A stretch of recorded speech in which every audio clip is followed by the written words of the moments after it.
Narito na mga unang balita na walang kinikilingan, walang pinoprotektahan noon at ngayon, serbisyong totoo.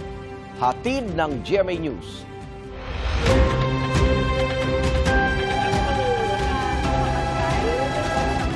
Yung wala na naman ho dito. Unang balita. Dinagdagan pa ang mga pulis na nagbabantay sa paligid ng Senate Building sa Pasay kasunod ng mga putok ng baril doon kagabi. Wala nasaktan sa pamamaril ay sa mga otoridad. Ang nangyaring tensyon sa Senado sa unang balita ni Jamie Santos.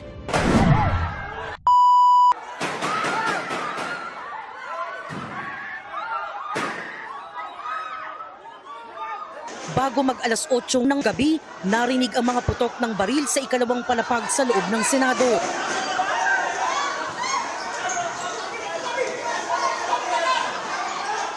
Nagdulot ito ng matinding tensyon. Agad pinalikas sa mga nakabantay na taga-media, pati mga natitirang staff ng Senado. Bago yan, inanunsyo ng Acting Senate Sergeant at Arms na si retired Police Major General Mau Aplasca na mayroong aarestuhin. We're going to arrest somebody. Sir, sorry. Sino po, sir? Sino, sir? Sino, sir? Please, boss. Space. Please clear the area. Space.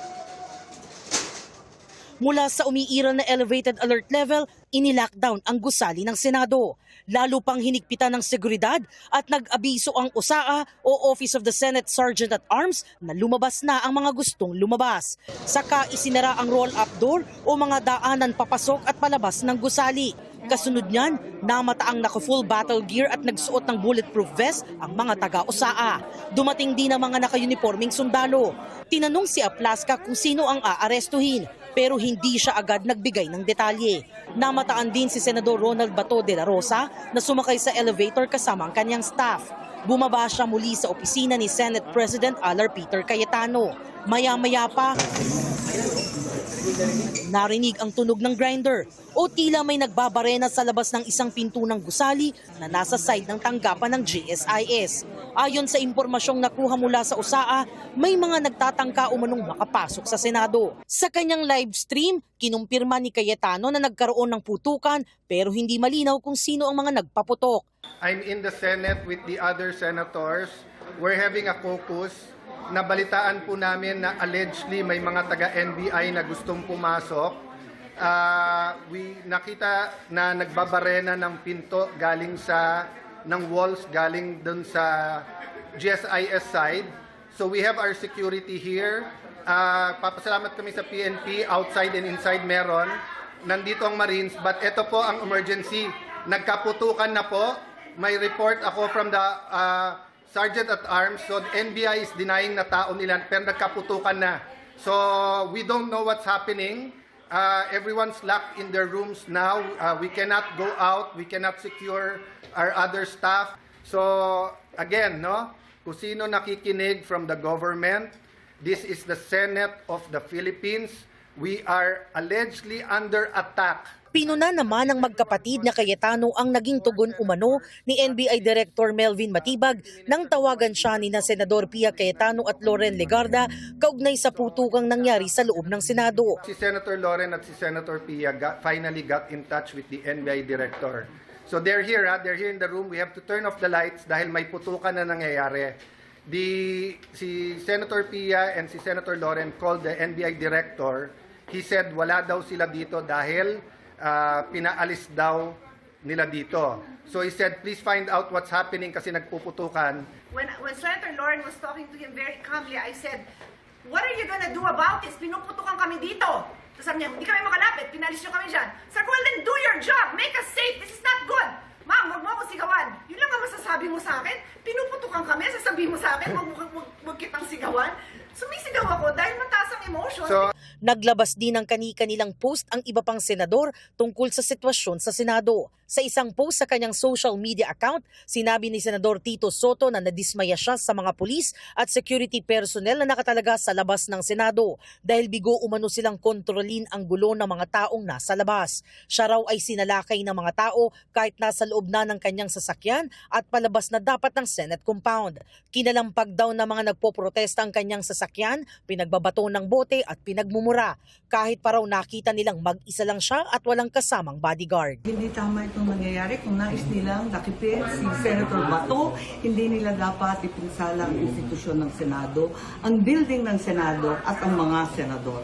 Hindi po tama itong nangyayari at nananawagan kami sa mga opisyal kung kayo ay busy o may ginagawa o kung ano-ano pa, pwede ba tulungan ninyo kami rito at nagpapasaklolo na yung mga senador ng ating republika. Trap pa rin kami sa Senate, almost 2 hours na ata.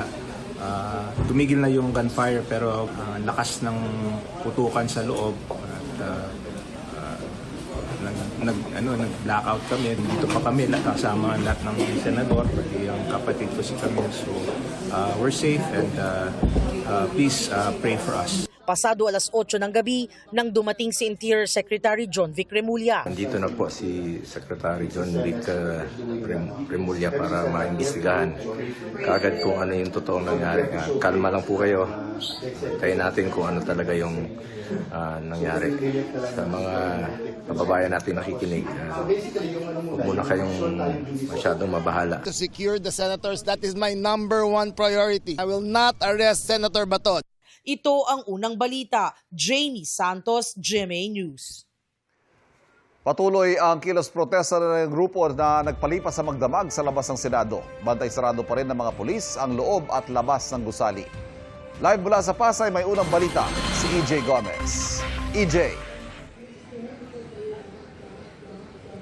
Ivan, good morning. Nagdeklara ng full alert status ng Philippine National Police kasunod ng tensyon sa Senado kagabi. Idineklara nila yan alas 8:30 kagabi. Sa buong magdamag, bantay sarado naman ng PNP, ng pulisya, ang loob at labas ng Senado.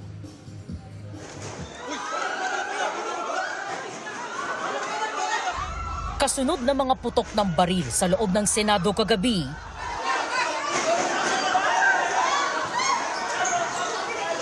magdamag na bantay sarado ng mga pulis ang loob at labas ng Senado. Umabot sa mahigit 1,000 pulis at uniformed personnel ang nakapaligid sa Senado kagabi. Mayroon ding mga rallyista. May puntong sumugod at nagtangkang alisin ng mga taga-suporta ni Senador Ronald Bato de la Rosa ang mga barikada. Ang iba, nagpumilit na malampasan ng mga pulis. Nakita rin natin si Senador Tito Soto nang lumabas ng Senate compound. May nagsaboy ng tubig sa kanyang sasakyan. Sa isang Facebook post, ipinahayag ni Soto ang kanyang pagkadismaya sa PNP at iba pang security personnel. Bigo umanong kontrolin ng mga otoridad ang mga nanggulo at umatake sa kanya habang nasa loob ng sasakyan. Ilang beses umanong pinaghahampas ang kanyang sasakyan, binato ng mga bote at pinagmumura siya. Sinusubukan pa natin kunin ang pahayag ng PNP kaugnay niyan. Di na ho natin mapigilan ng emosyon. May mga nagagalit po talaga. Ay Senator Soto naman, siguro sana maunawaan na lang niya ang mamamayang Pilipino. Siya ay isang senador, siya ay naglilingkod bayan. Ang mga Pilipino ay sawa lamang sa maling pamamalakad ng gobyerno. Mag-aalas 11:30 kagabi nang magdatingan ng ilang miyembro ng Special Weapons and Tactics o SWAT at uniform personnel ng PNP. Ilang van din ng SOCO ang sumunod na pumasok sa Senate compound. Magdamag naman ang kilos protesta sa labas ng Senado. Ilang grupo ng mga rallyista ang nanawagang makulong si Senador Bato de la Rosa at malitis si Vice Presidente Sara Duterte. Ang mga taga-suporta naman ni De La Rosa may bitbit pang standee. Naroon din si Cavite 4th District Representative Kiko Barzaga at dating Congressman Mike Defensor. Anila, isa umanong tangkang assassination ang nangyaring kaguluhan sa loob ng Senado. There are people who are saying that this is planned by President Marcos. This will probably be the biggest political crisis of this year. President Marcos must be investigated for his involvement in the Senate assassination attempt because this is the first time it happened in our history. Command responsibility. Head siya ng executive. Inaatake nila yung legislative body natin. And yun ay pagyurak na at pagtapak sa ating salinding batas at sa ating demokrasya. Sisikapin namin kunan ng reaksyon ng Malacanang kaugnay niyan. Kagabi, sinabi na ni Pangulong Bongbong Marcos sa isang video statement sa social media na walang ibinigay na utos na arestuhin si Senador De La Rosa kagabi.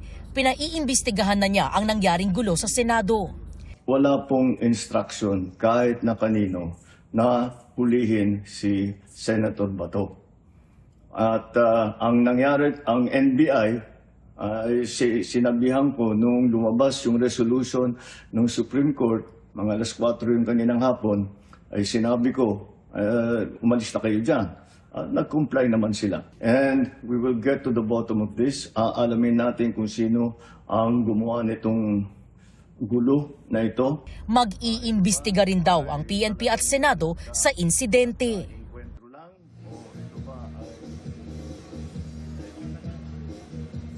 Ivan, nananatiling mahigpit ang seguridad dito sa paligid ng Senado. Pero dahil maaga pa naman, hindi pa ganun karami yung mga rallyista. May mga nagsiuwian at yung iba naman ay nagpapahinga dito lang sa unahan namin. Nagtayo sila ng tent at sa mga oras na to ay nagpapatugtog pa lang naman sila. Kaya sa mga putong ito, nadadaanan pa naman itong kahabaan ng Jokno Boulevard o yung kalsada sa labas ng Senate compound.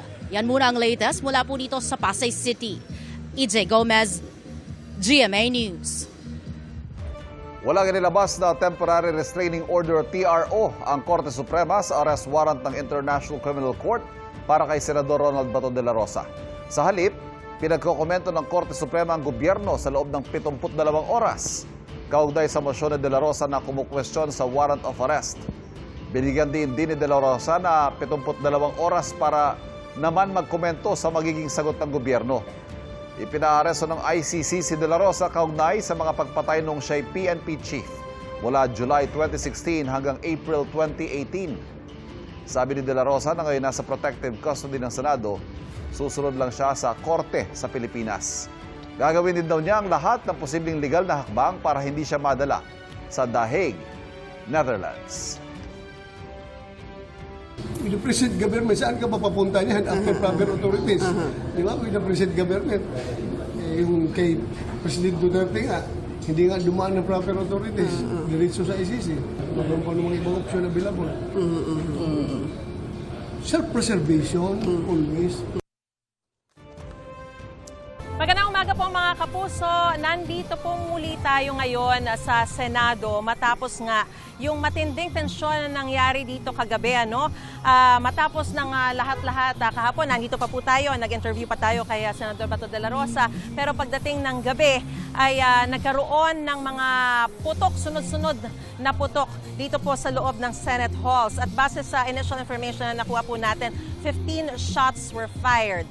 So, ang sinasabi sa atin ay iimbestigahan yung sitwasyon. Pero hanggang sa mga sandali pong ito, wala pang resulta yung investigasyon na yan.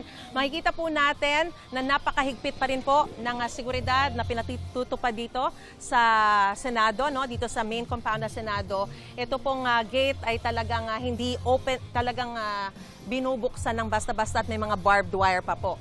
Lockdown ba? Hindi natin masabi na talagang complete lockdown ito kasi may mga nakakalabas-masok naman. May mga empleyado rin po tayo mga nakausap kanina at sinabi nila na hanggang sa mga sandali pong ito ay wala silang impormasyon. Naghihintay pa rin po sila kung sila ay may pasok ngayong araw.